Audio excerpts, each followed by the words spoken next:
Welcome to this video presentation, dear participant. The purpose of this video presentation is to explain the non-conformity format which is used to be recorded the 5S issue we identified during the conduct of 5S audit, and also the underlying concepts, say for example correction action and corrective action. I would like to discuss the case first, then underlying concepts, then in sequence all the columns and the fields of NC format we would like to understand. Well, I'll carry forward the very example which we took while explaining the methodology of auditing, step methodology of auditing, and putting this 5S score. From there, same very example we take here, explaining the one issue, how it is filled in. Well, before I go ahead to this presentation, I would like to show you the case. Case is the very example when during 5S internal audit, the auditor notes that in the engineering stores, some of the bolt size N2045, you can see here N2045 bolts are placed on the other box which is designated as N2060 size. Now it was inquired to the auditor, Mr. Dawal, why these bolts are kept in the other box. Dawal said that during night shift, operators generally do like this. Is a case, a scenario. Do you think it is an issue from the 5S perspective? I'm sure you'll agree. Yes, this is an issue. Before we take the example of form, I would like to discuss, as I shared with you earlier, the concept of preventive action, correction action, and corrective action. Okay, let's take to the poster which you would have already seen, showing the details of correction and corrective action. Now, what are these 1, 2, 3, 4? The 2 in this case, this tree denotes a symptom of the problem, which is, example here is oil spillage found on the floor, for example. Now somebody finds oil spillage. What normally actions are taken? The supervisor reports back, sir, we have cleaned the oil. In this scenario 3, what has been done is, the oil has been cleaned, swept from the floor area. But is it the complete action against this problem? This may look like as a complete action, but it is not really a complete action. Complete action or eradication or rooting out the problem or having a situation where the problem doesn't come, I think we have to also look at the roots of the problem. Therefore, you can see the roots are shown in this poster slide. The roots, how do we really reach to the roots? The tool here uses 5 why analysis. You have to ask the question, why this happened, and come to a point where you take actions against those causes, and therefore the things are not repeated, and therefore we can say the problem is solved from the root, not only the symptoms perspective. Here in this case, what are the roots? The oil spillage. Why the oil spillage was there? Because there was a leakage. Why there was a leakage? Because the preventive maintenance was not done by a fitter. Why preventive maintenance has not been done? Because in the preventive check sheet, as of now, this particular point is not covered. Why this is not covered? It was non-analysis at that time. So what is to be done now? We have to put this corrective action or a checkpoint in that PM check sheet, the particular gasket where it is leaking from, so that point is added, and this becomes a document out of DTR. You can also see there are 3 letters. DTR means document change, training given to the concerned, and resource required if additionally any resource is required. So DTR denotes the concluding corrective actions in any non-conformity or issue we come across. From the other perspective, if you look at, D can also be attributed to a knowledge, means a document means a knowledge or a method. If you look at the 4M or 3M philosophy, D stands for method and T stands for training, means the person is there but he does not have the knowledge of that particular aspect, so he has to be trained. Had it been this case, if the PM checkpoint would have included that checkpoint, then what is required? But checkpoint is already there.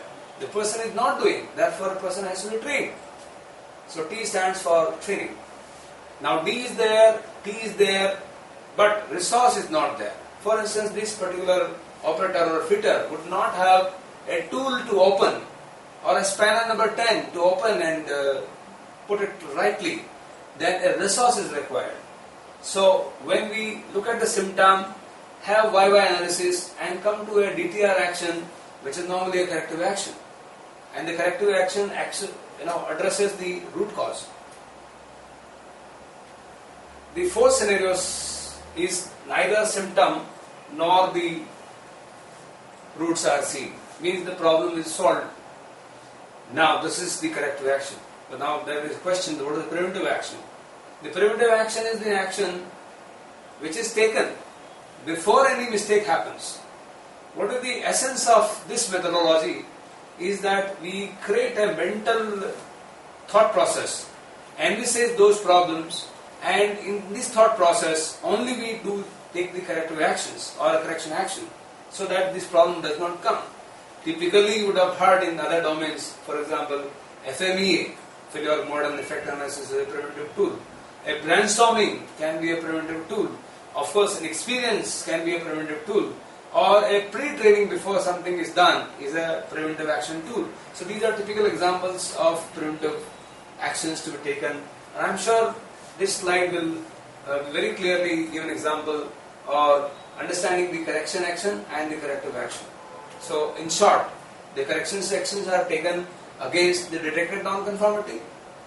If you go by standard definition of ISO 9000-2005, and corrective actions are actions taken against the causes, root causes, so that the problem does not come again. Going forward, I will explain now the non-conformity format, wherein we discussed the earlier case that one type of bolt, which is M2045, are not lying in its place, and instead they are lying in the other box of the rack, which is M2060 size of the nut bolt. Now in this check sheet, this non-conformity report, or you can say also corrective action report, area, which area it relates to, so engineering store we have taken and therefore engineering stores we have written down. Audit reference, which audit it relates to. So 2nd of 2014 audit, for example. Activity in these stores, the activity is normally what is done is storage. Now which issue it is out of 5S. So we are saying that N2045 is not lying in its place, means which S is not followed. I'm sure you'll agree with me, it is neither 1S, nor 3S, nor 4S, nor 5S, it is only 2S, because 2S suggests place for everything and everything is placed. Date, when the audit was conducted, shift, general. So there is general information. This is very, very critical because in the test final exam also, you will come across a section wherein this non-conformity is to be reported and you have to play a double role, a auditor's role and auditee role. So it's very, very critical. Please understand these fields which are being explained here. Now, in the non-conformity section or 5S issue section, by whom it is to be filled in, of course, by the auditor. What is written here? According to the 5S policy, all items should be kept at their respective locations, but in the engineering store, while 5S auditing is found that bolts of size M20 45 were not placed in their rack and they were mixed instead with M20 60. Reference 20 September, General Shift Friday. Now here in the non-conformity, what is to be covered? FRS. Three things need to be remembered. Three letters need to be remembered. F stands for what is the finding?